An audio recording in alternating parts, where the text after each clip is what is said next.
95 news speed news కి స్వాగతం.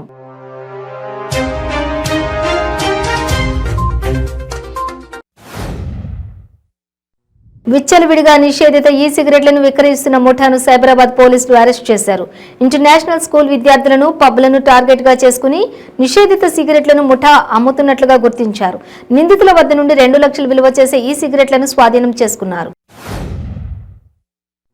Osmania university విద్యార్థులు ఆందోళనకు దిగారు. గ్రూప్ 2 పరీక్షలు వాయిదా వేయాలని చలో ప్రగతి భవన్ ముట్టడికి బయలుదేరారు. వారిని అడ్డుకున్న పోలీసులు అరెస్ట్ చేసి OUPS కు తరలించారు. ఒకే నెలలో అన్ని పరీక్షలు నిర్వహించడం వల్ల తీవ్రంగా నష్టపోతామని పరీక్షకు మధ్య సమయం కావాలని విద్యార్థులు డిమాండ్ చేశారు. వైఎస్ఆర్ కాంగ్రెస్ పార్టీ అధ్యక్షులు ఆంధ్రప్రదేశ్ రాష్ట్ర ముఖ్యమంత్రి వైఎస్ జగన్మోహన్ రెడ్డిపై టీడీపీ సీనియర్ నేత ఏపీ మాజీ మంత్రి సోమిరెడ్డి చంద్రమోహన్ రెడ్డి విమర్శలు గుప్పించారు. జగన్ రెడ్డితో ఎవరైనా పొత్తు పెట్టుకుంటారా అని ప్రశ్నించారు. 175 సీట్ల దమ్ము గురించి మాట్లాడుతున్న జగన్తో ఒక్క స్థానంలోనైనా కలిసి వచ్చే పార్టీ ఏదైనా ఉందా అని సోమిరెడ్డి అన్నారు. హనీ ట్రాప్ పాకిస్తాన్కు ఇది కొత్తేమీ కాదు. భారత అంతర్గత వ్యవహారాలను తెలుసుకునేందుకు పదే హనీ ట్రాప్ వల విసురుతూనే ఉంటుంది. తాజాగా విశాఖ జిల్లాలో హనీ ట్రాప్ కలకలం రేపింది. విశాఖ స్టీల్ ప్లాంట్లో CISF ఉద్యోగికి పాకిస్తాన్ యువతి వల వేసింది. నిఘా వర్గాల సమాచారంతో విశాఖ CISF వింగ్ అప్రమత్తమైంది. కానిస్టేబుల్ కపిల్ కుమార్ ను అదుపులోకి తీసుకుంది.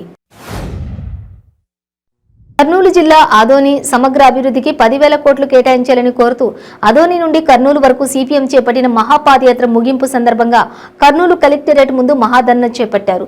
పలు వాహనాల్లో వందలాది మంది CPM కార్యకర్తలు ఈ ధర్నాకు వచ్చారు. ఆదోని నుండి ప్రారంభమైన CPM మహాపాదయాత్రకు కర్నూలుకు చేరుకుంది. పశ్చిమ గోదావరి జిల్లా నర్సాపురం వద్ద జరుగుతున్న గోదావరి కరకట్ట పనులు జిల్లాలోని అతిపెద్ద కుంభకోణమని, ఇందులో అధికార పార్టీకి చెందిన 2 ప్రజాప్రతినిధులు బినామీలుగా వ్యవహరిస్తున్నారని మాజీ ఎమ్మెల్యే బండారు మాధవనాయుడు ఆరోపించారు. జరుగుతున్న పనులపై విచారణ జరిపించాలంటూ నర్సాపురం సబ్ కలెక్టర్ కార్యాలయంలో జరుగుతున్న స్పందనలో ఫిర్యాదు చేశారు. ఎలన్పేట మండలంలోని సిరిపురం తేజేశ్వరరావు శ్రీలలిత భువనేశ్వరి ఫంక్షన్ హాల్లో విలేకరులు మీడియా సమావేశం నిర్వహించడం జరిగింది. ఈ సందర్భంగా ఆయన మాట్లాడుతూ పాతపట్నం సమగ్రాభివృద్ధికి సంకల్ప యాత్ర ప్రారంభించారు. పశ్చిమ గోదావరి జిల్లా తాడేపల్లిగూడెం మంత్రి క్యాంపు కార్యాలయంలో రాష్ట్ర ఉప ముఖ్యమంత్రి కొట్టు సత్యనారాయణ దివ్యాంగులకు 3 చక్రాల విద్యుత్ మోటార్ సైకిళ్లు పంపిణీ చేశారు.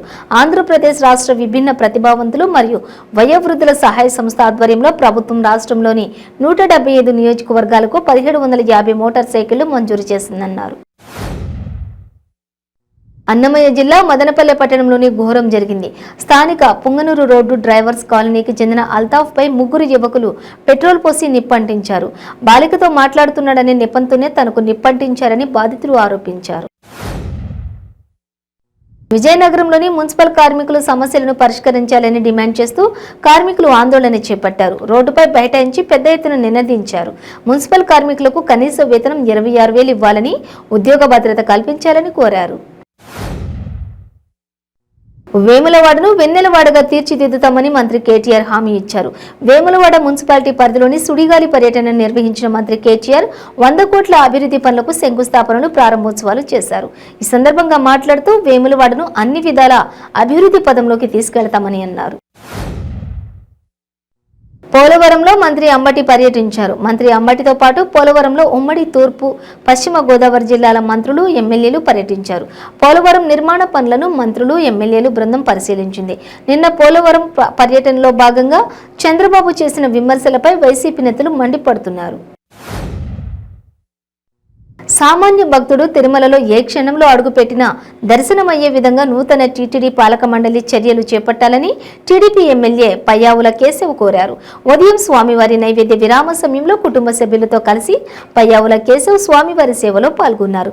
దర్శనానంతరం ఆలయం రంగనాయకుల మండపంలో వేద పండితులు వేదాశీర్వాదం అందించగా ఆలయ అధికారులు పట్టు వస్త్రంతో సత్కరించి స్వామివారి తీర్థ ప్రసాదాలను అందజేశారు. హైదరాబాద్ బాలానగర్లోని ఓ హోటల్లో భారీ పేలుడు సంభవించింది. రంగారెడ్డి నగర్లోని శ్రీ సాయి హోటల్లో గ్యాస్ సిలిండర్ లీక్ అయి ఒక్కసారిగా మంటలు చెలరేగాయి.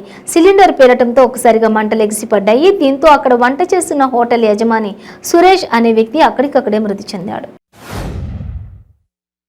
ఎన్డీఏ హయాంలో ఓబీసీలు నిర్లక్ష్యానికి గురయ్యారని 2024లో కాంగ్రెస్ పార్టీ అధికారంలోకి రాగానే రాజకీయంగా, ఆర్థికంగా, సామాజికంగా వారికి సంపూర్ణంగా న్యాయం జరుగుతుందని కాంగ్రెస్ సీనియర్ నేత చింతా మోహన్ అన్నారు. ఓబీసీల హక్కులకు రాజ్యాంగబద్ధమైన హామీలను తీసుకొచ్చి వారికి 27% రిజర్వేషన్లను కల్పించింది కాంగ్రెస్ హయాంలోనేనని, ఇది జరిగింది కూడా అని చెప్పారు. విజయనగరం జిల్లా బొబ్బిలి నియోజకవర్గం తెలుగుదేశం పార్టీ అధికారంలో ఉన్నప్పుడు అప్పటి ముఖ్యమంత్రిగా పనిచేసిన నారా చంద్రబాబు నాయుడు పోలవరం ప్రాజెక్టును అభివృద్ధి చేయకుండా తన సొంత స్వలాభం కోసం కమిషన్లకు కక్కుర్తిపడి కాంట్రాక్టర్ ద్వారా చేయవలసిన పనులను అర్ధాంతరంగా నిలిపివేశారని స్థానిక బొబ్బిలి ఎమ్మెల్యే సెమ్మంగి వెంకట చిన్నపల నాయుడు అన్నారు.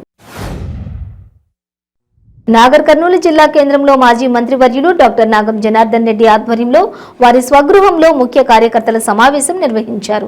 ఈ కార్యక్రమానికి ముఖ్య అతిథిగా మాజీ మంత్రివర్యులు డాక్టర్ నాగం జనార్దన్ రెడ్డి మరియు రాష్ట్ర కాంగ్రెస్ నాయకులు డాక్టర్ నాగం శశిధర్ రెడ్డి పాల్గొన్నారు. జగిత్యాల జిల్లా కోరుట్ల పట్టణంలోని బీఆర్ఎస్ కౌన్సిలర్ ఉమారాణి భర్త లక్ష్మీరాజంను చంపిన వారిని వెంటనే అరెస్టు చేయాలని, నిందితునికి తగిన శిక్ష వేయాలని జాతీయ రహదారిపై శవంతో సుమారు అరగంట పాటు బంధువులు, ప్రజలు బైఠాయించారు. పోలీసులు దోషులను తక్షణమే పట్టుకుని శిక్షించి తమకు న్యాయం చేయాలని కుటుంబ సభ్యులు ఆందోళన చేపట్టారు. సదాశివపేట మండలం పరిధిలోని మున్సిపాలిటీ నూతన కమిషనర్గా పదవీ బాధ్యతలు స్వీకరించిన శ్రీనివాసరెడ్డికి పురపాలక సంఘం పరిధిలోని 4వ వార్డు బీఆర్ఎస్ నాయకులు, కార్యకర్తలు మర్యాదపూర్వకంగా కలిసి శుభాకాంక్షలు తెలిపారు. ప్రతి ఒక్క కార్యకర్త శాలువాలు కప్పి పూలమాలలతో ఘనంగా సన్మానించారు.